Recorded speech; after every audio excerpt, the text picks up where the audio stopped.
Ipinaliwanag po ng isang batikang abogado kung gaano kabigat ang paglantad ng isang eyewitness na magpapatunay sa umano'y illegal drug use ni Pangulong Bongbong Marcos. Narito po ang aking report. Nawindang tayo nung Sabado. Nagulanta ang lahat sa paglitaw ni Cathy Binag sa publiko.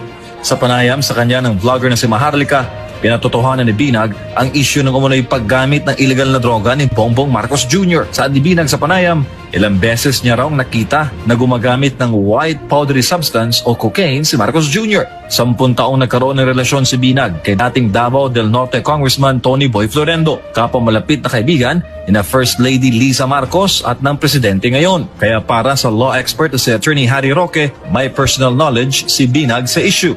Itong Cathy Binag po, kakilala ko yan dahil kasama ko talaga nung 17th Congress, yung dati niyang partner na si Congressman Tony Boy Florendo. At siyempre, yung mga panahon na yon, very close sila ni Speaker Pantaleon Alvarez. Kongresista noon si Roque at Florendo sa 17th Congress. Ani Roque, si dating Pangulong Rodrigo Duterte ang naunang tumukoy kay Marcos Jr. na gumagamit ng cocaine. Dagdag niya na si Marcos Jr. din ang itinuturo ng witness ni former PDEA agent Jonathan Morales na nagdodroga sa isang condo unit sa Rockwell, Makati.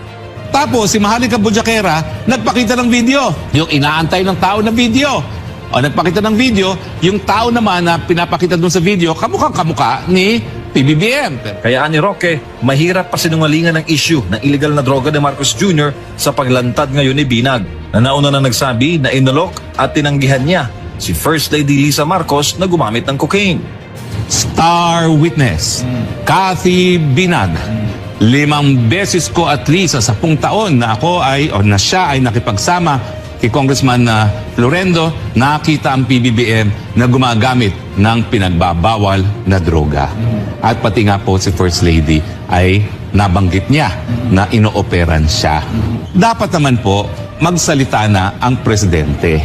Napakahirap pong itanggi, pasinungalingan ang naging kwento na isang tao na naging malapit sa isa sa pinaka-best friend ng presidente. Bukas naman ang SMNI sa anong magiging tugon ng Office of the President sa binabato ni Binag sa punong ehekutibo at sa unang ginang. Sa panig naman ni Binag, nasa 150 na mga USB raw na naglalaman ng ebidensya laban kay